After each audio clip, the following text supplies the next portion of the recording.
Mi hijo y mi nuera me abandonaron como si fuera basura después de vender todo lo que con tanto esfuerzo les había dado. Unos días después, 10 camiones militares se detuvieron frente a mi casa, y lo que pasó después volvió locos a mi hijo y su esposa. Me alegra que estés aquí. Acompáñame hasta el final de esta historia y cuéntame desde qué ciudad la estás viendo. Quiero saber hasta dónde ha llegado. Arrastré los pies hasta la puerta de hierro oxidado de una casa modesta. Tuve que empujar con fuerza para abrirla. Adentro no había nada. El polvo cubría el suelo de baldosas rotas. La luz titilaba. El agua del grifo caía en gotas y no había ni una silla donde sentarse. Me dejé caer al suelo. Puse 2 bolsas a mi lado. Al abrirlas, solo encontré unas pocas mudas de ropa vieja, un poco de arroz enmohecido y la foto de mi difunto esposo. El cielo afuera se oscurecía, aunque apenas era mediodía. Abracé la foto con fuerza, sintiendo que el mundo entero se venía abajo. Mi hijo, ese hijo al que amé con todo mi ser, me había dejado como si ya no sirviera para nada. Apenas unos días antes, yo seguía viviendo en la misma casa donde pasé 40 años de mi vida, la que construí junto a mi esposo. Él ya no estaba, y solo quedábamos mi hijo Julián, su esposa Mariela y yo. Mantenía mi rutina de siempre: levantarme temprano, preparar una olla de frijoles negros bien sabrosos, servir 3 tazones y ponerlos en la mesa de madera vieja donde solíamos comer juntos. Pero esa mañana, el ambiente en casa era extrañamente tenso. Mariela estaba sentada con la vista clavada en su laptop, tecleando sin prestarme atención. Julián sostenía unos papeles, leyéndolos una y otra vez con el rostro tenso. Puse el tazón frente a él y sonreí un poco. Desayunen antes de que se enfríe. Nadie respondió. El silencio era asfixiante. De pronto Mariela levantó la cara. Con voz fría dijo: «Siéntese, tenemos algo que hablar con usted». Me sorprendí. Me senté sintiendo como un mal presentimiento me apretaba el pecho. Julián empujó los papeles hacia mí y dijo con voz monótona: «Son los papeles para transferir la propiedad de la casa. Solo firme aquí». Tomé los papeles con manos temblorosas. Había muchas palabras que no entendía, pero una frase en letras grandes me golpeó: transferencia de propiedad. Levanté la mirada, confundida. ¿Todo a su nombre?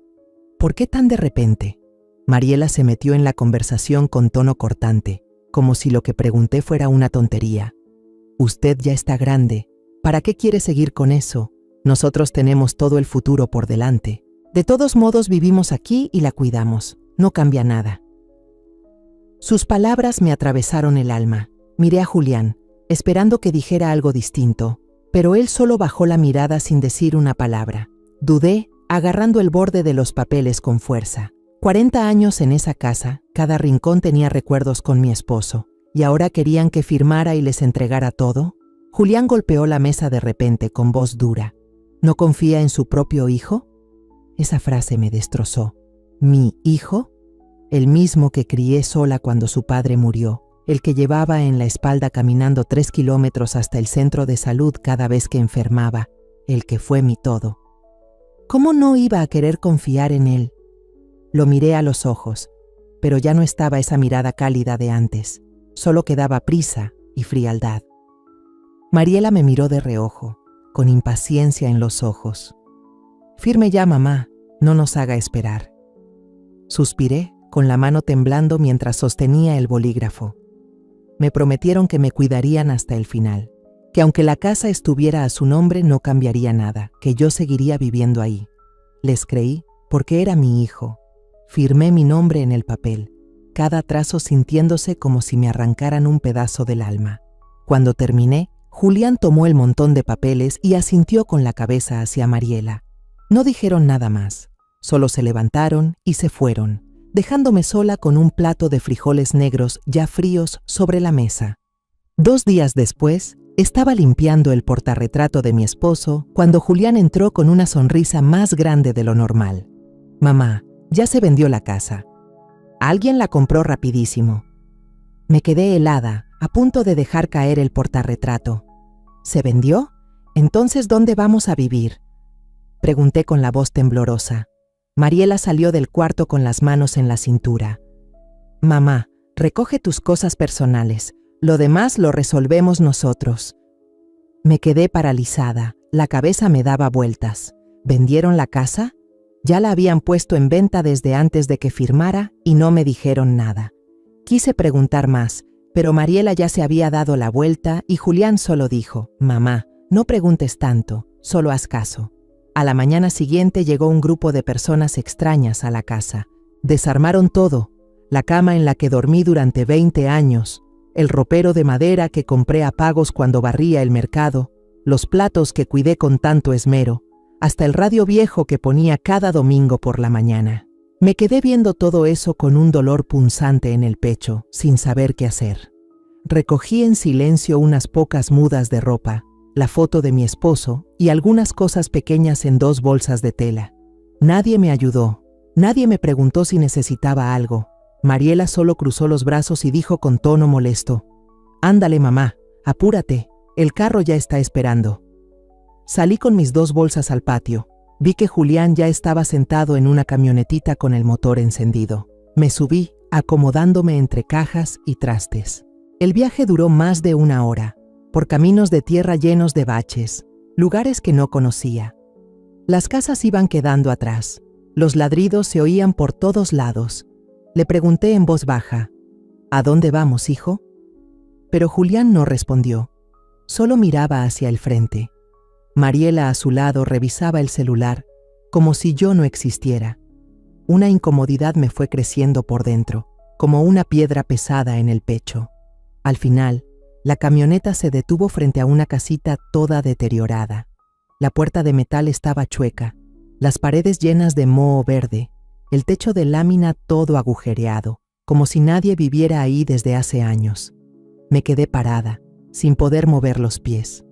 Mariela abrió la puerta del carro y empujó mis bolsas al suelo con voz fría. «Esta es tu nueva casa, ve acostumbrándote». Temblando, intenté preguntar: «¿Por qué esto? Esta casa está abandonada». Julián ya había encendido el motor otra vez, sin mirarme. «Mamá, ya hicimos todo por ti. ¿Qué más quieres?». Mariela se acercó, soltando la última frase como un balde de agua helada. «Al menos tienes un techo. Hay gente que ni eso tiene». La camioneta arrancó levantando una nube de polvo. Me quedé ahí parada, en medio del camino vacío, viendo cómo el vehículo se perdía en la distancia. Nadie volteó, nadie dijo una sola palabra más. Sin otra opción, empujé la puerta y entré. Me acurruqué en el suelo de cemento frío, abrazando mis 2 bolsas. El techo de lámina sonaba cada vez que el viento soplaba. Encontré un petate viejo, lleno de polvo y comido por los bichos debajo de una cama oxidada. Lo saqué, lo sacudí y lo puse en el piso como cama improvisada. Esa primera noche no pude dormir. Se oían los grillos afuera, mezclados con los ladridos lejanos. Solo podía abrazar la foto de mi esposo, tratando de encontrar un poco del calor de los días que ya no volverán. A la mañana siguiente, revolví en un rincón de la casa y encontré una cuchara oxidada tirada en el suelo. Al agacharme para recogerla, mis ojos se toparon con un viejo armario de madera, descascarado y con la pintura saltada, pero con una forma tan familiar que me estremecí. Era idéntico al mueble que había comprado a plazos durante 6 largos meses, en los tiempos en que barría en el mercado para juntar unos cuantos pesos. Ese mueble fue mi orgullo, porque fue lo primero que conseguí con mi propio esfuerzo. Al verlo, sentí como si alguien me apretara el pecho. ¿Cómo había vivido todos esos años para terminar ahora en esta casa abandonada? Cuando mi esposo murió en un accidente en la carpintería, me tocó criar sola a Julián. Me levantaba a las 4 de la mañana, cargaba una canasta de tamales y recorría el mercado con una sonrisa en la cara, aunque me dolieran las piernas. En las tardes, recibía ropa para lavar y me quedaba encorvada frente al agua hasta la medianoche. Hubo noches en que las manos se me pelaban por tenerlas tanto tiempo en remojo, pero no podía darme el lujo de parar porque tenía que juntar para la leche y los cuadernos de Julián. Cuando se enfermaba, lo cargaba en la espalda y caminaba más de 3 kilómetros hasta el centro de salud, porque no teníamos para un taxi. Todavía recuerdo su mirada, débil pero llena de confianza, como si yo fuera todo su mundo. Un año en Navidad, solo me alcanzó para comprarle unos zapatos de plástico baratos, de esos que se rompen en un par de meses. Aún así, él los estrenó feliz, corriendo por todo el barrio, presumiendo con los amigos, riéndose a carcajadas. Al verlo así, se me calentó el corazón. Sentí que todo el sacrificio valía la pena con tal de verlo feliz. Cuando Julián creció, trabajé en un taller de costura, cosiendo hasta pasada la medianoche para pagarle la carrera técnica de electricidad. Todos los días apartaba 5 pesos y se los metía en la mano para que se comprara algo de tomar en la escuela, mientras yo tomaba agua de lluvia hervida. Hubo días en que tenía la garganta seca, pero solo me atrevía a dar un pequeño sorbo, por miedo a quedarme sin agua antes de que lloviera de nuevo. El día que Julián se casó con Mariela, lloré de alegría. Me encargué de cubrir el 70% de los gastos de la boda, pidiendo prestado en el grupo de mujeres y con mi prima, solo para que mi hijo tuviera un día feliz.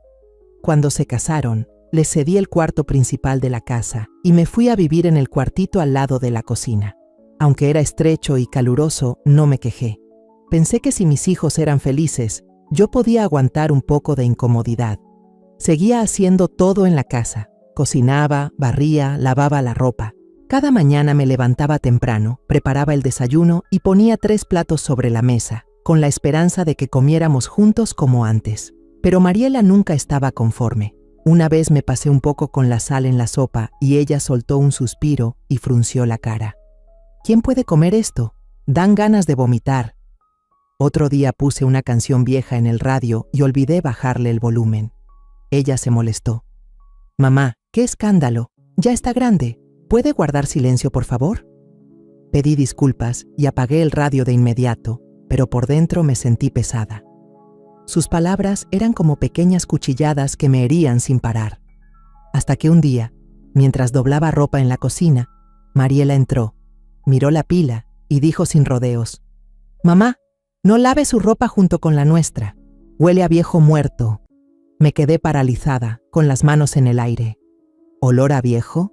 Asentí en silencio, tomé mi ropa y la lavé aparte. Las lágrimas querían salirse, pero me las tragué. Ahora, acurrucada sobre un petate viejo en esta casa abandonada, miro por la ventana. La luz de la casa vecina se encendió. Ese tono cálido me hizo recordar los viejos tiempos. Cuando Julián tenía apenas 8 años, tan chiquito, me abrazaba fuerte cada vez que yo regresaba del trabajo rendida. Me decía, con su voz infantil pero firme: «Mamá, cuando sea grande voy a trabajar y ganar mucho dinero para que ya no sufras». Le acariciaba la cabeza, sonreía con los ojos llenos de lágrimas. Esa promesa la guardé en el corazón durante años, como una llama que me daba calor en los días difíciles. Pero ahora, esa llama se apagó por completo. Mi hijo, a quien amé más que a mí misma, junto con su esposa, me echó a esta casa abandonada como si fuera una carga que nadie quiere. Abrazo la foto de mi difunto esposo, paso los dedos suavemente sobre su rostro. ¿Qué hice mal para que me traten así?, susurro, pero solo el viento me contesta. Afuera, los perros siguen ladrando, como recordándome que estoy en un lugar completamente ajeno, sin familia, sin amigos. Me acuesto en el petate, intento cerrar los ojos, pero la imagen de Julián y Mariela en el camión, dejándome en medio del polvo, vuelve a mi mente con toda claridad. No lloro, pero el pecho me duele, como si alguien me apretara el corazón con fuerza. Los días en esta casa abandonada pasan lento, como si el tiempo también se olvidara de mí. Encontré un pedazo de cartón viejo, roto, entre la basura de una esquina. Lo extendí sobre el suelo helado de cemento y usé una bolsa con ropa como almohada para hacer un lugar donde dormir. Cada noche me acuesto ahí, escuchando el viento colarse por los agujeros del techo de lámina, tratando de cerrar los ojos para olvidar el frío que se mete hasta los huesos. Pero nunca logro dormir bien, porque cada vez que cierro los ojos, vuelve la imagen de Julián y Mariela alejándose en el camión, dejándome atrás. Cada mañana, camino hasta el pozo público que está como a 200 metros de aquí. Llevo 2 garrafones viejos y hago fila con algunos vecinos para sacar agua. El agua sale turbia, a veces con arena, pero no tengo otra opción. Regreso con cuidado y la reparto para lavarme la cara, bañarme y cocinar un poco de arroz. La gente de por aquí no sabe quién soy. Los niños que pasan cerca me miran raro cuando me ven cargar los garrafones. Una vez, uno señaló y gritó: ¿De dónde salió esa señora? Yo solo solté una sonrisa seca, sin decir nada. Los perros del barrio me ladran con furia cada vez que paso, como si fuera una intrusa. En el patio trasero recogí unos ladrillos rotos e improvisé una estufa. La leña la recojo del parque, puras ramas secas tiradas debajo de los árboles. Cada día enciendo un poco de fuego para cocinar el arroz mohoso que quedó en una bolsa. Cuando se acaba el arroz, solo hiervo unas papas que recojo en el mercado y las como con un poco de sal. Trato de no pensar mucho, solo me enfoco en hacer cosas pequeñas para sobrevivir el día. Pero cada vez que me siento junto al fuego y veo cómo parpadea la llama, el pecho me duele de nuevo, acordándome de las comidas familiares de antes, cuando Julián era pequeño y siempre a mi lado. Por la noche, cuando todo está oscuro, enciendo una vela barata que encontré en un rincón de la casa. Su luz es débil, pero suficiente para escribir unas líneas en una libreta vieja, con un lápiz partido a la mitad. Anoto cada día, solo para recordar cuántos días llevo aquí abandonada. Día 5. Hoy comí papas cocidas. El techo suena fuerte por el viento. Las letras son torcidas, pero para mí es una forma de no olvidarme de mí misma. Hay noches que, al terminar de escribir, miro la hoja y las lágrimas me caen solas. Pero las seco rápido, porque llorar no cambia nada. A veces, una mujer que vende en la calle pasa por la entrada. Vende elotes cocidos, camotes asados y algunas cosas sueltas. Una vez, se detuvo, me miró sentada en la puerta y sin decir mucho me puso una mazorca de elote bien caliente en la mano. «Cómaselo, doñita, todavía está calientito», dijo con una voz suave, pero con una mirada que reflejaba compasión. Le di las gracias, pero ella solo agitó la mano y se fue rápido, como si temiera que yo dijera algo más. Aquellos elotes eran un poquito de calor en días fríos. Me los comía grano por grano, masticando lento, tratando de saborear el dulzor, aunque por dentro solo sentía amargura. Una noche empezó a llover fuertísimo. El viento soplaba con tanta fuerza que arrancó un pedazo más del techo de lámina. El agua caía en el piso, formando charcos por todas partes. Me envolví en una cobija delgada, me arrinconé bajo el techo de la entrada, tratando de evitar las gotas heladas. El frío me hacía estornudar sin parar, con la nariz ardiendo.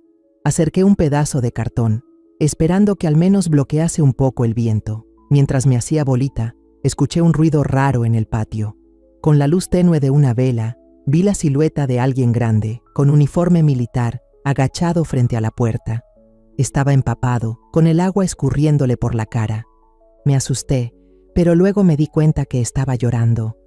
No era un llanto fuerte, sino sollozos ahogados, como si tragara todo el dolor que traía por dentro. No le pregunté quién era. Solo me levanté, abrí la puerta de metal que rechinaba y le dije bajito: «Pásele, afuera está muy frío». Levantó la cara, los ojos enrojecidos, pero no dijo nada. Entró en silencio. Prendí de nuevo el fogón, usé los últimos tronquitos secos que quedaban para hacer fuego. En una esquina encontré un poco de azúcar, la mezclé con agua caliente y se la serví en una taza toda desportillada. «Tómelo, para que se le entibie el cuerpo», le dije. Le di también una toalla vieja, pero la más limpia que tenía, para que se secara el cabello. Tomó la taza y me miró un buen rato antes de susurrar con voz entrecortada: «Perdóneme, mamá». Esa frase me paralizó. No le contesté, solo puse en el suelo el pedazo de plástico más limpio que tenía, cerca de la puerta, en lo más seco, y le pasé la única cobija que me quedaba. Le señalé el lugar. «Siéntese aquí, no se acueste en el piso, está muy helado». Se sentó sin decir palabra, con la taza de agua azucarada en las manos. Cuando me di la vuelta para buscar más leña, me habló con voz bajita: «Perdón, ¿pero usted sabe cantar canciones de cuna? Es que me gustaría escuchar una, como las que cantaba mi mamá». Su voz sonaba como la de un niño perdido. Asentí y me senté junto al fuego, cantando despacio un pedacito de canción de cuna que mi mamá me cantaba de niña. «Duerme, pequeño, duerme sin fin. La letra suave se escuchaba en la casa fría y vacía. Canté mirando el fuego, tratando de que no se me quebrara la voz. Él se quedó ahí, con la cabeza agachada, y poco a poco se quedó dormido, con las lágrimas aún en sus mejillas. Lo miré y sentí algo calentito en el pecho, como si una lucecita hubiera prendido en medio de la oscuridad. A la mañana siguiente, me levanté temprano como siempre, justo cuando los primeros rayos de sol se colaban por las rendijas del techo de lámina. Salí al patio para buscar unas ramas secas para el fuego y vi al muchacho de anoche sentado en el corredor. La cobija que le di estaba doblada con cuidado, bien cuadradita, como si él fuera un soldado acostumbrado al orden. Levantó la mirada, me vio y se puso de pie, inclinando la cabeza. Perdón por haberla molestado anoche. Perdí el control. Su voz era grave, con un toque de vergüenza, pero sus ojos seguían rojos, llenos de tristeza. Sonreí y le hice una seña con la mano. No pasa nada, métase y coma algo, hace frío. Él negó con la cabeza, pero igual lo metí. Le puse una taza de agua caliente y unas galletas viejas que todavía quedaban en la bolsa. Cuando le pregunté su nombre, me dijo que se llamaba Alejandro Torres, que era capitán del ejército y estaba destacado en el estado de Puebla.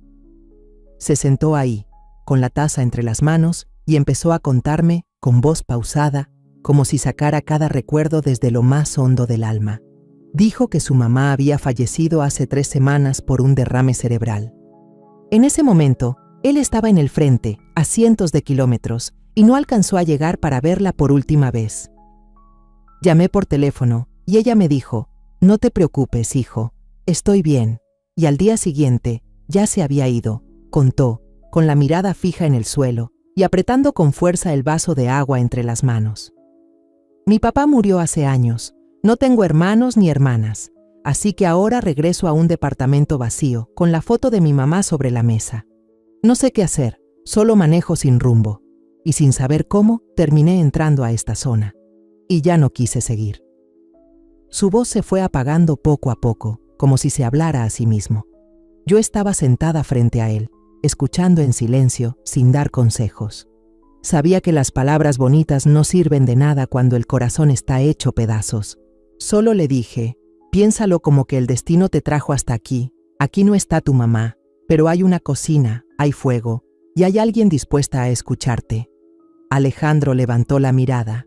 Sus ojos se suavizaron, como si hubiera encontrado un pequeño lugar donde apoyarse. Asintió con la cabeza, sin decir nada más, pero noté que se le dibujó una sonrisa leve en la comisura de los labios. Antes de irse, Alejandro me dijo, «Tengo que regresar a la base, pero vendré cuando pueda». Luego fue al mercado cercano y regresó con una caja de galletas, unas bolsas de arroz, fideos, un poco de medicina para la gripe y una bufanda calientita.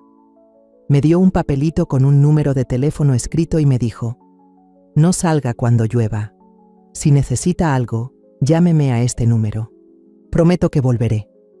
Tomé el papel, lo doblé con cuidado y lo guardé en el bolsillo del pecho.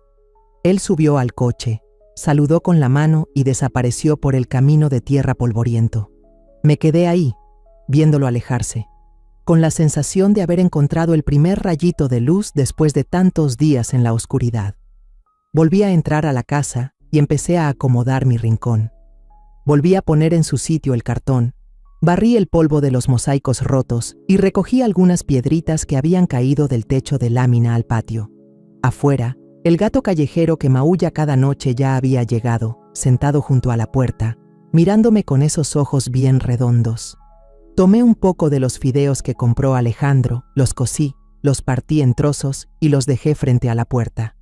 El gato olfateó y luego comió con gusto, moviendo la cola. Me quedé observándolo y sin querer sonreí. Hacía mucho que no sentía que valía para algo, aunque fuera solo para un gato callejero. Por primera vez desde que me dejaron, encendí el fogón para preparar una olla de sopa dulce. Usé un poco del azúcar y arroz que dejó Alejandro y agregué unas papas que había recogido el día anterior.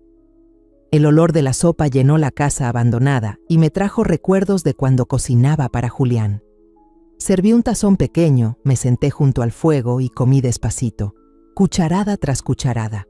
Pensé que, si Alejandro volvía, le guardaría una porción, como solía hacer con mi hijo. Ya ha pasado una semana desde aquella noche de lluvia, y sigo viviendo en silencio en la casa abandonada, tratando de convertir los días solitarios en una rutina familiar.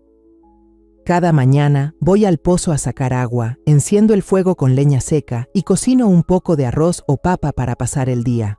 El gato callejero ya se ha acostumbrado y todas las tardes se asoma a la puerta, esperando que le comparta algo de comida. Sigo guardando el papelito con el número de Alejandro en el bolsillo del pecho. A veces lo saco para verlo, como un recordatorio de que en algún lugar allá afuera todavía hay alguien que se acuerda de mí. La señora Alma, la que vende tamales en la esquina del callejón, empezó a pasar por aquí cada mañana, no sé desde cuándo. Empujaba su carrito hasta la puerta y me ponía en la mano un paquete de tamales bien calientes, envueltos en hojas de plátano que olían delicioso. «Cómaselos, señora, uno siempre tiene que desayunar para agarrar fuerza», decía con su voz sencilla. Yo me apenaba, intentaba darle unas monedas sueltas que me quedaban, pero ella solo movía la mano y se reía. «Déjelo así, va por mi cuenta». Le daba las gracias con los ojos medio llorosos, pero solo me atrevía a recibir el tamal, sin decir nada más. Esos tamales, aunque simples, me daban algo de fuerza para seguir adelante. Luego estaba una niña chiquita, se llamaba Camila, que solía cruzar por la cerca de madera vieja frente a la casa. Usaba unas sandalias de plástico gastadas, el cabello atado flojo, y siempre traía unas florecitas silvestres que quién sabe dónde cortaba. No decía nada, solo dejaba las flores en la puerta, sonreía con los ojos bien apretados y salía corriendo. Yo recogía esas flores, las ponía en una taza toda despostillada y la dejaba sobre la mesa de madera. Al ver los pétalos amarillos chiquitos, sentía como si algo dentro de mí se aligerara, como si esa niña sin querer trajera algo de color a esta casa tan apagada. Esa mañana estaba barriendo el porche con una escoba de palma, tratando de quitar el polvo que dejó la lluvia de los últimos días. De repente, desde la calle, se oyó el rugido de motores, como si viniera una caravana de camiones. Alcé la vista y vi varios camiones militares enormes, pintados de verde olivo, entrando uno tras otro en el callejón. La gente del barrio salió corriendo a ver, se armó el murmullo. Los niños corrían detrás señalando, los adultos se juntaban curiosos. Me quedé parada, casi se me cae la escoba de la mano, sin entender qué pasaba. Del primer camión bajó Alejandro, vestido con su uniforme impecable, con insignias brillantes en los hombros. Traía un ramo de flores blancas, margaritas sencillas pero bien frescas. Caminó directo hacia mí, bajó la cabeza y dijo con una voz cálida: «Le dije que volvería, y aquí estoy, cumpliendo mi promesa». Me quedé ahí parada, sin poder decir una sola palabra. Él sonrió, me puso las flores en las manos y se volteó para hacer una señal a los soldados. Los jóvenes comenzaron a bajar cajas, las acomodaron en el patio con cuidado. Me quedé viendo sin poder creerlo. Una cama nueva aún con el plástico, un ropero brillante, una estufa con su tanque lleno, un ventilador de pie, un radio nuevecito y hasta una cortina bordada con rosas rojas tan bonita que me daba miedo tocarla. Los soldados se repartieron el trabajo, nadie hablaba mucho, pintaron las paredes con moho, cambiaron el techo, reemplazaron los tubos oxidados por otros nuevos, pusieron cables y focos. Incluso cambiaron los vidrios rotos de las ventanas por unos limpios por los que se veía el patio. Camila, la niña de las flores, llegó como siempre, con un ramito en brazos. Al ver todo lo que pasaba, abrió los ojos bien grandes y miraba todo sin hablar. Alejandro la cargó hasta la ventana y le preguntó riendo: ¿No parece un castillo? Camila asintió rápido, riendo también, y señaló la cortina de rosas. «Está preciosa, tío». Yo me quedé mirando, con una calidez que no había sentido en mucho tiempo. Apenas la semana pasada esta casa parecía un abandono, y ahora comenzaba a sentirse viva. Cuando terminaron, los soldados recogieron sus herramientas. Me saludaron con una leve inclinación de cabeza y subieron a los camiones. Alejandro se quedó. Se sentó a mi lado en el escalón recién limpio. Sacó de su bolsillo una llave brillante y me la puso en la mano. Esto ya no es una casa vieja, ahora es su casa, dijo con sinceridad. Usted fue la primera en estar conmigo, en consolarme, en darme esa sensación de tener una mamá otra vez. Si no le molesta, me gustaría llamarla mamá. Le apreté la mano con fuerza, conmovida hasta que se me hizo un nudo en la garganta y no pude decir ni una palabra. Solo asentí con la cabeza, con los ojos llenos de lágrimas. Alejandro sonrió, se levantó y me ayudó a colgar la cortina de rosas en la ventana. La luz del sol pasaba a través de ella y hacía que las flores bordadas brillaran. Encendí el radio nuevo y encontré la canción Amor Eterno, la que tanto le gustaba a mi esposo. La música llenó la casa, como si trajera un aire nuevo. Miré a mi alrededor, la cama nueva, la cocina limpia, el ramo de margaritas en la mesa. Por primera vez en meses, sentí que no solo estaba sobreviviendo, sino que tenía un verdadero hogar. Me giré hacia Alejandro y le dije bajito: «Gracias por darme una razón para seguir viviendo». Él negó con la cabeza y sonrió. «No, mamá, fuiste tú quien me dio una razón para volver». Nos quedamos ahí, escuchando la música, mirando cómo la luz entraba por la cortina. En el patio, volvió a aparecer el gato callejero, se estiró largo y se enroscó junto al ramito de flores silvestres de Camila. Le puse un poco de arroz frío con trocitos de pescado y lo vi comer mientras sonreía. Mi vida, aunque sencilla, empezaba a tener color. Unos días después de que Alejandro y los soldados arreglaran la casa, los vecinos empezaron a pasar. Margarita, la señora que vende verduras en la esquina, trajo una canasta de naranjas frescas, la puso en la mesa y se sentó. «Señora, cuénteme su historia. ¿Cómo terminó así?» Me dio pena. No estaba acostumbrada a tanta atención, pero Margarita solo sonrió con esa voz sencilla. «No se apene, aquí todos tienen curiosidad por usted. Mire el video en redes, todo el barrio anda alborotado». Me mostró su celular. Era un video corto. Se veía el convoy militar entrando a la calle, los soldados pintando paredes, arreglando techos, y Alejandro ayudándome a sentarme en la banqueta, como si fuera su madre. El texto decía: «Una señora mayor abandonada por su propio hijo recibe el apoyo del ejército mexicano». Me quedé helada. No imaginaba que mi historia llegaría tan lejos. «¿Quién grabó esto?», pregunté con la voz temblorosa. Margarita se rió. «Don Víctor, el que vende caña en la entrada. Vio entrar a los soldados y pensó que algo grave pasaba, así que grabó. Lo subió a internet y ya tiene miles de vistas». Negué con la cabeza, algo incómoda. «Solo soy una vieja, no hay nada que ver». Margarita me tomó la mano, con voz cálida. «Usted es muy valiente. No cualquiera sobrevive a que sus hijos la abandonen». Le conté despacio, desde que Julián y Mariela me obligaron a firmar los papeles para vender la casa, hasta los días comiendo arroz con agua de lluvia en esa casa abandonada. Algunos suspiraban con tristeza, otros solo me apretaban la mano. Nadie decía nada, pero para mí eso era más que suficiente. Margarita tenía los ojos llorosos y me apretó fuerte la mano cuando terminé. «Ha sufrido mucho, pero ahora tiene esta casa, tiene a Alejandro, va a estar bien». Sus palabras me aliviaron por dentro, me hicieron sentir menos sola. 2 días después, estaba regando las macetas del patio cuando escuché golpes fuertes en la puerta. Al abrirla, me quedé paralizada. Ahí estaban Julián y Mariela. Mariela llevaba maquillaje cargado, unas gafas Gucci que brillaban y un ramo de flores artificiales llenas de diamantina. Julián vestía un traje de seda con el logo de Givenchy aún con la etiqueta puesta. Se pararon en la puerta con una sonrisa forzada.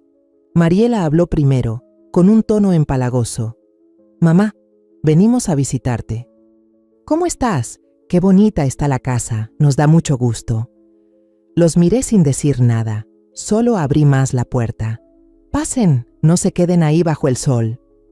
Entraron con los ojos moviéndose de un lado a otro. Mariela tocó la cortina de flores rosadas y sonrió falsamente. «Ay, qué bonitas cortinas, ma. ¿Dónde conseguiste algo tan fino?». Julián se sentó en la silla con una voz inusualmente suave. «Mamá, vimos el video en internet. Al ver que estás viviendo tan bien, nosotros Nosotros entendimos que nos equivocamos. Estamos preocupados por ti. Me senté frente a ellos, con las manos sobre la mesa, mirándolos directo a los ojos. ¿Preocupados por mí? Repetí con voz serena. Y el día que me llevaron a esa casa abandonada, dejándome con 2 bolsas, ¿ese día estaban preocupados por mí? Mariela se apuró a meterse en la conversación con la voz aún melosa. Ay, mamá, en ese tiempo estábamos muy presionados. El trabajo era un caos. No teníamos dinero. Nos equivocamos. Perdónanos, ¿sí? Nos da gusto que estés tan bien. Miró de reojo el radio nuevo y agregó con intención en la voz. Esos camiones militares están impresionantes, mamá? Ese soldado es Alex, ¿verdad? ¿Son muy cercanos? Es muy bueno contigo. Seguro lo quieres mucho, ¿no? Al oírla, sentí cómo se me enfriaba el pecho. No venían por remordimiento, venían por la casa nueva, por el brillo de ese video que se hizo viral. Me levanté y los miré a los ojos. Recuerdo perfectamente el día que me dejaron en esa casa abandonada, con el techo de lámina rota y el piso agrietado. Cuando pregunté, ¿qué es esto?, ustedes me dijeron que me portara bien. Nadie preguntó si tenía que comer o dónde dormir decentemente. Julián bajó la cabeza, con voz temblorosa. Mamá, sé que me equivoqué. Estábamos bajo mucha presión. Mi empresa tenía deudas. La casa aún no estaba pagada. No pensé que estabas sufriendo tanto. Queremos enmendarlo. Danos una oportunidad. Mariela asintió y se metió de nuevo. Sí, mamá, queremos compensarte. Déjanos cuidarte, como antes, ¿sí? Negué con la cabeza, con voz firme. No necesito que nadie me compense. Cuando más los necesité, me dejaron tirada como si fuera basura. Ahora que ven que estoy bien, regresan, pero ya no soy la misma madre que se quedaba esperando cariño. Mariela perdió la paciencia, la sonrisa falsa desapareció. Se paró de golpe y tiró el ramo de flores de plástico al suelo. ¡Ya estuvo! ¿Te crees reina o qué? ¿Porque unos soldados te pintaron la casa ya te crees mucho? ¡Vas a arrepentirte, vieja ridícula! Julián también se levantó, apretando los dientes. Jamás pensé que mi propia madre se volviera contra su sangre por un desconocido. ¿Ya olvidaste que soy tu hijo? Los miré sin enojo, solo con calma, y respondí. La sangre no es excusa para pisotear a tu madre. Alejandro será un extraño, pero me dio un techo, un poco de cariño que ustedes jamás me ofrecieron. Váyanse. No los detengo. Mariela me apuntó con el dedo y gritó. Te vas a arrepentir, vieja. A ver cuánto te dura vivir con un extraño. Cerré la puerta sin dejarla terminar. A través del vidrio vi cómo se subían a su coche viejo, aceleraban y se iban entre una nube de polvo. Tomé la escoba y barrí las flores de plástico rotas en el patio. Los pétalos caían, hechos pedazos, pero no sentí tristeza ni rabia, solo alivio. Había decidido cerrar la puerta al pasado. Entré de nuevo, puse el ramo de crisantemos de Alejandro sobre la mesa y acomodé bien la cortina. La música clásica seguía sonando en el radio, como un recordatorio de que había encontrado la luz.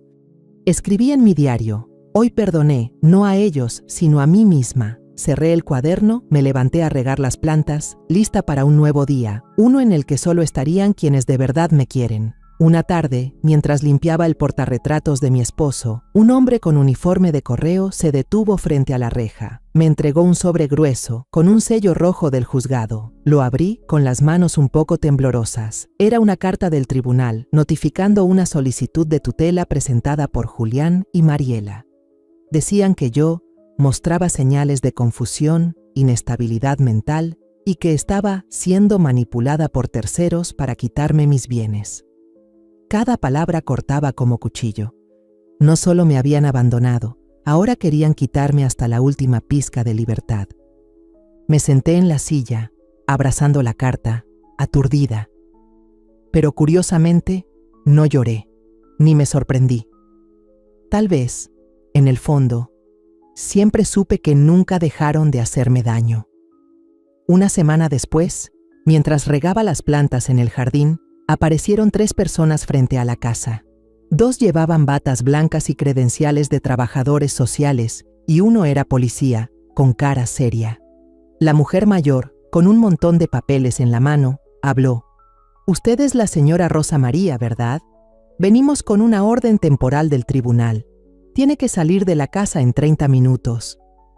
Me quedé helada, con la regadera aún en la mano, el agua goteando al suelo. «¿Salir? ¿Ir a dónde?»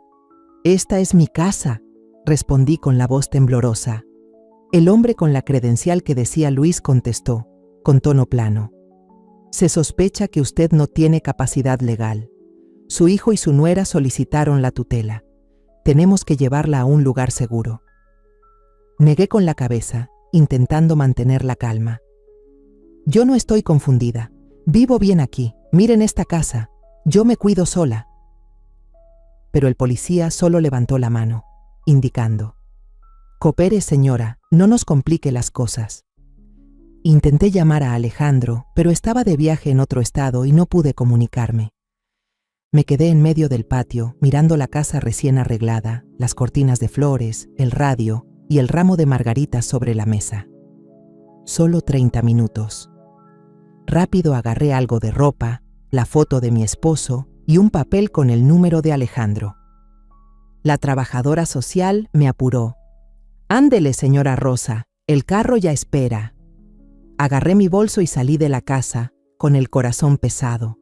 La reja de hierro se cerró detrás de mí, haciendo un chirrido, como si también se cerrara el pequeño mundo que había construido. Me llevaron a un asilo casi a 2 horas de distancia.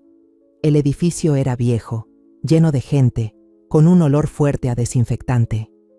Me llevaron a un cuarto pequeño, con una cama de fierro fría, sin ventana, sin luz. Me trajeron la comida, solo arroz blanco con caldo aguado, sin sal, sin sabor. Me senté en la cama, abrazando mi bolso, intentando tragar cucharadas de arroz, pero la garganta se me cerraba. Nadie se molestó en preguntarme el nombre, solo me llamaban la señora 59. Me convertí en un número, en una anciana sin rostro. Ya no era Rosa María, ni madre, ni esposa, ni la mujer que había vivido toda su vida para su familia. Al segundo día, pedí a una joven trabajadora que me dejara hacer una llamada. Negó con la cabeza, con voz fría. «Señora 59, usted tiene restricciones de comunicación. La solicitud de tutela indica que podría ser víctima de fraude, así que debemos tener cuidado», supliqué. «Por favor, solo necesito hacer una llamada, a alguien, a un familiar». Ella frunció el ceño. «¿Familiar? Su hijo dice que no tiene a nadie confiable aparte de ellos. Mejor descanse, no cause problemas». Me senté en la cama, apretando el papel con el número de Alejandro. Susurré su nombre, como si pudiera oírme desde cientos de kilómetros de distancia. «Alejandro, ¿dónde estás?». Pero solo el zumbido del ventilador de techo me respondió. Los días siguientes, viví como una sombra. Me sentaba en la cama, mirando a otras personas mayores del asilo. Unos murmuraban solos, otros se quedaban viendo fijamente la pared. Un día, una señora se sentó junto a mí en el comedor y me preguntó en voz baja: «¿Tú por qué estás aquí? ¿Tus hijos te dejaron?». Asentí con la cabeza, sin ganas de contar mucho. Ella suspiró. «A mí también. Mi hijo dijo que ya estaba chocheando, así que me encerró aquí para vender el terreno». Le tomé la mano, me dolía el pecho, pero no sabía qué decir para consolarla. Solo podía abrazar la foto de mi esposo y susurrarle: «Amor, ¿qué hago ahora?». Pero él no respondía. Solo me miraba desde el portarretratos con la misma mirada dulce de siempre. Trataba de mantener mis rutinas. Doblaba la cobija cada mañana, limpiaba la esquina de la cama, aunque solo tuviera un colchón delgado. Pero con cada día que pasaba, sentía que estaba encerrada, no en el asilo, sino en la traición de Julián y Mariela. No solo me quitaron la casa, también querían arrebatarme la dignidad. Apretaba el papel que me dejó Alejandro, repitiendo su número una y otra vez en mi cabeza, como si eso me ayudara a no perder la esperanza. Sabía que en algún lugar allá afuera todavía había alguien que me veía como una madre. Y confiaba en que Alejandro no me dejaría sola en esta oscuridad. En una tarde calurosa, mientras doblaba la cobija en mi cama, se escuchó el ruido de un claxon insistente en la entrada del asilo. Oí murmullos en la habitación de al lado, luego pasos corriendo. Una trabajadora entró apresurada gritando: «Señora 59, salga ya. Alguien vino por usted». Me levanté con la bolsa en brazos, el corazón inquieto. Al salir al recibidor, vi a Alejandro ahí, con su uniforme militar impecable y la cara roja de coraje. Junto a él, un hombre de traje y lentes sostenía un portafolios y otro oficial con cara seria lo acompañaba. Alejandro fue directo a la recepción y gritó: «Vengo a sacar a mi madre. ¿Cómo se atreven a encerrarla aquí si está completamente lúcida? ¿Acaso la revisaron o solo creyeron lo que alguien dijo de que ya no razonaba?». La recepcionista se quedó helada y tartamudeó: «Señor oficial, solo seguimos órdenes del juzgado. Aquí está el expediente legal. Su hijo pidió la tutela». Alejandro puso un montón de papeles sobre el mostrador y respondió con voz dura: «Esto es una orden de suspensión temporal de la tutela. Ya metí la denuncia para que se investigue fraude, despojo y maltrato a personas mayores. Liberen a mi madre ahora o escalo esto a una instancia más alta». El director, un hombre de mediana edad, salió corriendo con un expediente en la mano, intentando justificarse. «Oficial, no sabíamos nada más. Su hijo dijo que ella estaba confundida y necesitaba cuidados especiales. Solo seguimos el protocolo». Alejandro lo interrumpió, furioso. «¿Protocolo? Encerrar a una mujer lúcida, prohibirle llamar, aislarla, ¿eso es protocolo? Mi madre no es una criminal». Yo me quedé ahí, escuchando cada palabra de Alejandro, y las lágrimas me llenaban los ojos. Me llamó mamá, como si de verdad fuera su madre. Una cuidadora me sacó, aún con la bata de paciente, abrazando mi bolsa. Cuando vi a Alejandro, ya no aguanté y empecé a llorar. Él se acercó, me puso su chaqueta militar sobre los hombros y con voz más suave dijo: «Mamá, perdón por llegar tarde, ya me la llevo a casa. Nadie más la va a hacer sufrir». Me sostuvo del brazo y salimos por el recibidor del asilo, bajo la mirada sorprendida de otros residentes y empleados. Una señora cerca de la puerta me tomó la mano y susurró: «Qué suerte la suya, todavía hay alguien que viene por usted». Asentí, le apreté la mano, con el corazón apretado, porque sabía que no todas tenían la misma suerte que yo. En el camino de regreso, Alejandro me contó todo. Cuando me llevaron, doña Alma, la señora que vende tamales en la entrada del callejón, fue testigo de todo. Vio cómo los policías y trabajadores sociales me subían a la fuerza a la camioneta, pero no pudo intervenir. Sacó su celular y grabó un pequeño video donde se veía cómo me llevaban, abrazando mi bolsa, con la mirada baja y en silencio. Como ya conocía a Alejandro de cuando fue a arreglar su casa, fue a una base militar cercana a preguntar por el joven oficial que ayudó a una señora abandonada por su familia. Le mostró el video a un soldado y le dijo: «Su propio hijo la metió en un asilo. Ayúdala, por favor, lo antes posible». El soldado le pasó el mensaje a Alejandro, que estaba de misión en Puebla. Él pidió permiso inmediato, contactó a un equipo de abogados y regresó sin perder tiempo. Alejandro me tomó de la mano y con voz firme me dijo: «Mamá, ya contraté abogados para ti. Están trabajando para anular la tutela y congelar los bienes de Julián y Mariela.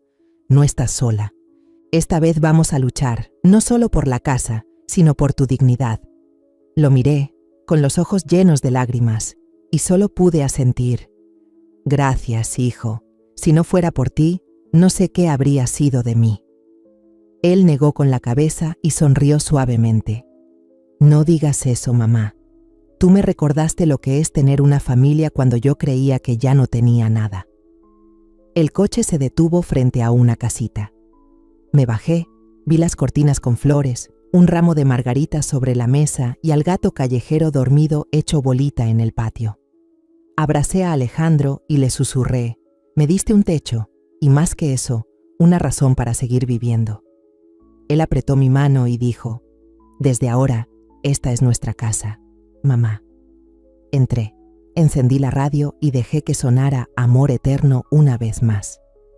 Por primera vez después de tantos días oscuros, sentí que estaba viva de verdad, no solo sobreviviendo. Desde que volví del asilo, Empecé a prepararme para la batalla legal con la ayuda de Alejandro y Javier, el abogado que contrató para mí. Javier era un hombre de mediana edad, de voz cálida pero firme. Llegó a la casa, puso un montón de papeles sobre la mesa de la cocina y me explicó paso a paso. Doña Rosa, vamos a pedir que el juez anule el contrato de traspaso de la casa porque hay indicios de coacción. Además, vamos a denunciar a su hijo y a su nuera por maltrato y fraude. Asentí, con las manos temblando al firmar, con el corazón lleno de determinación y dolor. Firmar papeles para demandar a mi propio hijo. Nunca imaginé vivir algo así. En los días previos al juicio, los vecinos comenzaron a apoyarme. Doña Alma escribió una carta contando cómo Julián y Mariela me dejaron abandonada en una casa en ruinas, sobreviviendo con arroz podrido y agua de lluvia. Chuy, el repartidor de leche, escribió una nota con pluma describiendo cómo me vio cargar bidones de agua del pozo, caminando tambaleante del cansancio. Hasta don Santiago, el de la tienda de plomería, mandó una carta donde afirmaba que fui a comprar tubos viejos para arreglar una fuga, porque no tenía dinero para cosas nuevas. Esas cartas, aunque breves, eran prueba de los días de humillación que viví. Las abracé y le dije a Alejandro, ¿ves, hijo? Aún hay gente buena en este mundo. Él asintió y me tomó la mano. Mamá, ellos están contigo porque lo mereces. Llegó el día del juicio. Me puse mi blusa de manta azul, la misma que usaba en fiestas cuando Julián era niño. Entré a la sala, me senté entre los bancos de madera, con la mirada firme, sin esquivar ninguna mirada. Julián y Mariela aparecieron, vestidos elegantes. Mariela llevaba un vestido rojo encendido, con el cabello rizado, y Julián un traje negro reluciente. Pero ninguno me miró a los ojos. Su abogado, un hombre alto y delgado, se levantó con voz suave y ensayada. Su señoría, mis clientes solo quieren asegurarse de que la señora Rosa viva en un ambiente más adecuado. Solicitan la tutela para protegerla de posibles riesgos, ya que es una persona mayor y presenta señales de demencia. Me dolió el corazón al escuchar eso. ¿Que no estaba en mis cabales? Apreté los puños, respiré hondo y me levanté cuando el juez me llamó. Hablé con voz lenta pero firme. Su señoría, mi hijo Julián y mi nuera Mariela me obligaron a firmar los papeles para ceder la casa que construimos mi esposo y yo durante toda una vida. Me dijeron que me cuidarían, pero después vendieron la casa, me llevaron a una vivienda abandonada y me dejaron ahí con 2 bolsas y sin decir una sola palabra.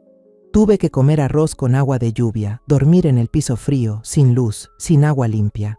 Dicen que estoy confundida, pero recuerdo bien lo que me dijeron. Mamá, ya deberías cooperar. ¿Qué más quieres? La sala se quedó en silencio. Vi los ojos de doña Alma, sentada atrás, rojos de tanto llorar. Javier se puso de pie y presentó unas cartas de los vecinos. Dijo, Su señoría, estos son los testimonios de personas que vieron cómo abandonaron a doña Rosa, una madre que lo dio todo por su hijo y fue dejada en la miseria por él. Esta solicitud de tutela no busca protegerla, sino controlarla y quedarse con lo poco que le queda. Mostró un video que grabó doña Alma, donde se ve cuando los trabajadores sociales me subieron a la fuerza a una camioneta. Yo me veía confundida, abrazando mis bolsas. En la pantalla grande se veían todos los detalles y algunos presentes soltaron suspiros. Llamaron a Alejandro. Se puso recto, con voz grave pero decidida. No tengo lazos de sangre con doña Rosa, pero la noche que perdí a mi madre, ella me abrió la puerta, me dio un vaso de agua con azúcar, una cobija y me cantó hasta que me dormí. Me dio ese amor de madre que ni su propio hijo supo recibir. Le quitaron su casa, su libertad y hasta su dignidad. Le pido al tribunal que le devuelva lo justo a mi madre. Me miró con ternura y no pude evitar que las lágrimas me rodaran por la cara. Julián se levantó con voz temblorosa. Su señoría, no queríamos hacerle daño a mi mamá. Queríamos que viviera mejor, pero tuvimos problemas de dinero. Nos equivocamos, pero lo hicimos pensando en su bien. Mariela interrumpió con una dulzura falsa. Así es, su señoría, queremos mucho a mamá. Solo queríamos que estuviera segura, que nadie se aprovechara de ella. Los miré y negué con la cabeza. Dicen que me aman, pero nunca me preguntaron si tenía frío o si tenía hambre, cuando me dejaron en esa casa abandonada. No mientan frente al juez. El juez golpeó la mesa y dijo: con base en las pruebas y los testimonios, se anula el contrato de cesión de propiedad por indicios de coacción. Se retira la tutela a Julián y Mariela. Doña Rosa María tendrá el derecho de decidir sobre su tutela legal o delegarla a quien ella considere de confianza. Sentí como si me quitaran un gran peso de encima. Javier me dio una palmada en el hombro y me susurró: felicidades, se hizo justicia. Alejandro me tomó la mano y sonrió. Mamá, ahora ya eres libre. Salí de la sala. La luz del sol me dio en la cara. Doña Alma corrió a abrazarme. ¡Qué alegría, doña Rosa! Sabía que usted iba a ganar. Chuy y don Santiago también estaban ahí, aplaudiendo. Los miré y sentí el corazón calientito. Julián y Mariela se fueron sin decir palabra, la mirada baja. No sentía rencor, solo alivio. Recuperé no solo mi casa, sino también mi dignidad y la fe en la gente. Unas semanas después del juicio, Alejandro me llevó a un rancho pequeño en las afueras. Dijo que era un regalo de un amigo del ejército, un lugar tranquilo para que yo pudiera empezar de nuevo. La casita de madera estaba rodeada de árboles verdes, con un jardincito lleno de rosas blancas y unas gallinas caminando por el patio. Alejandro me llevó adentro y me mostró un cuarto vacío. Esta es la habitación de mamá. Arréglala como tú quieras, yo te ayudo. Miré el cuarto, con su ventana abierta y el sol entrando a raudales, y sentí el corazón calentarse. Colgué la cortina de rosas que él me había regalado. Puse la foto de mi esposo sobre la mesa de madera y acomodé un sillón viejo junto a la ventana para mirar el jardín. Cada mañana me levantaba temprano, preparaba café y horneaba unos tamales con la receta de siempre. El olor llenaba la casa y las gallinas curiosas se acercaban al olor. Después del desayuno, salía al jardín a podar las rosas blancas que Alejandro había plantado para mí. Las flores eran frágiles, puras, como una promesa de una vida nueva. Regaba, arrancaba las hierbas, sentía la tierra suave entre los dedos. Por primera vez en años, sentía que no solo estaba sobreviviendo, sino disfrutando cada momento. Los niños del vecindario empezaron a venir. Corrían por el patio contando sus historias inocentes. Una niña llamada Sofía, de apenas 6 años, siempre se sentaba a mi lado, pidiéndome que le contara cosas de antes. «Abuelita, ¿tú criabas gallinas antes?», preguntaba con los ojos bien abiertos. Yo reía y le contaba sobre los días vendiendo tamales en el mercado y sobre el gallo que tenía, que siempre cantaba a la hora equivocada. Los niños reían a carcajadas y me pedían que les enseñara a cocinar. Sacaba la masa de maíz y les enseñaba a amasar y envolver con hojas de plátano. A veces traían hojas y lápices y me pedían que les enseñara a escribir cartas o leer poemas. Les leía un poema de amor que a mi esposo le encantaba, con la voz temblorosa pero llena de emoción. Sofía aplaudía. «Abuelita, lo leíste como si fuera en la radio». Yo sonreía. Le acariciaba el cabello y sentía que había recuperado una alegría que creí perdida. Una tarde, mientras barría el patio, un carro viejo conocido se detuvo frente a la reja. Julián y Mariela bajaron. Se veían demacrados, con la ropa arrugada, sin ese aire elegante de antes. Mariela llevaba una camiseta vieja, el pelo mal peinado, y Julián tenía la barba crecida, con ojeras profundas. No me sorprendí. Semanas antes, un artículo en internet había salido sobre mi caso, con fotos de la casa jardín y la historia de cómo Alejandro me ayudó a hacer justicia. Seguro lo vieron y siguieron la pista hasta aquí. No los corrí, solo señalé 2 sillas de madera en el porche. «Siéntense, no se queden parados bajo el sol». Se sentaron en silencio. Mariela habló primero, con voz ronca. «Mamá, venimos a pedirte perdón. Después del juicio, mi familia nos dio la espalda, dijeron que los avergonzamos. Nadie quiere vernos». Julián bajó la cabeza con las manos temblando. «Me despidieron de la empresa por el escándalo. Tuvimos que vender la casa nueva, Ahora rentamos un departamento viejo en las afueras. Nadie nos habla, mamá. Mariela me entregó un sobre, con la voz entrecortada. Aquí está la carta que escribimos. No dormíamos, queríamos llamarte, pero no nos atrevíamos.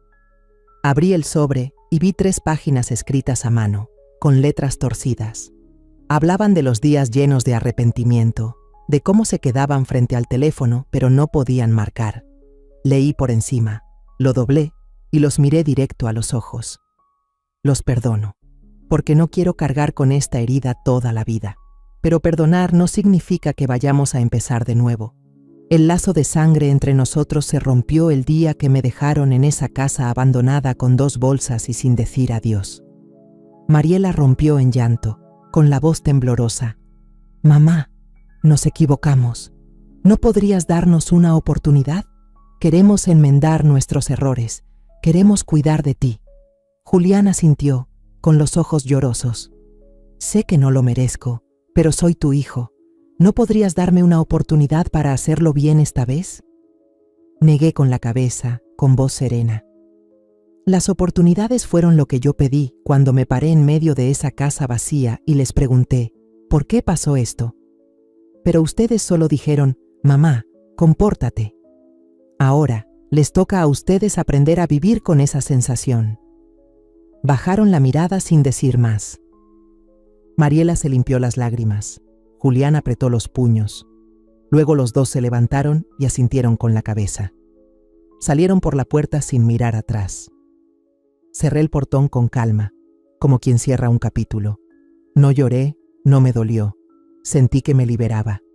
Elegí soltar, no por ellos, sino por mí. Me convertí en Doña Rosa del barrio. Los niños seguían viniendo, trayendo risas y dibujos torcidos. Sofía me regaló uno donde yo estaba en medio del jardín de rosas, rodeada de los niños. «Eres tú, la mamá de todos nosotros», dijo, riendo con los ojos. La abracé y sentí el corazón calientito. Ya no era la mamá de Julián ni de Mariela, pero sí me volví madre de estas almas puras.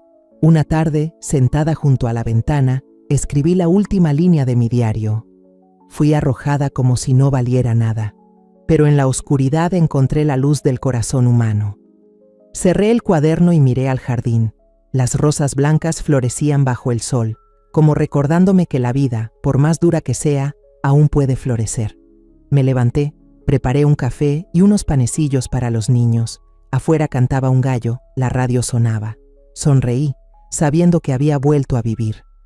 Después de todo lo que pasé, quiero decirte a ti, que llegaste hasta aquí conmigo, que la vida, aunque tenga momentos oscuros, siempre guarda un poco de luz, de bondad y esperanza.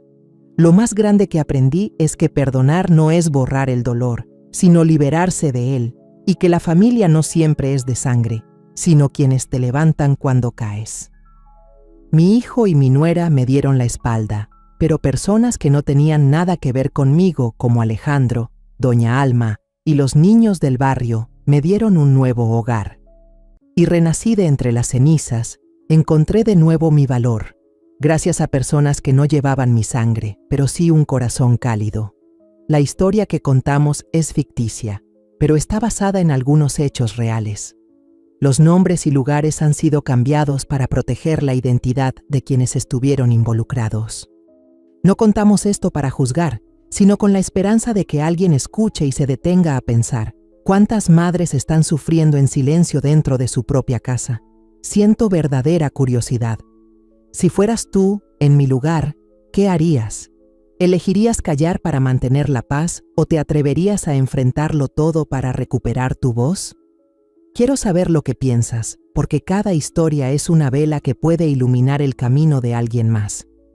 Dios siempre bendice, y yo creo firmemente que el valor nos lleva a días mejores. Mientras tanto, en la pantalla final te dejo 2 de las historias más queridas del canal. Te aseguro que te sorprenderán. Gracias por haberte quedado hasta aquí.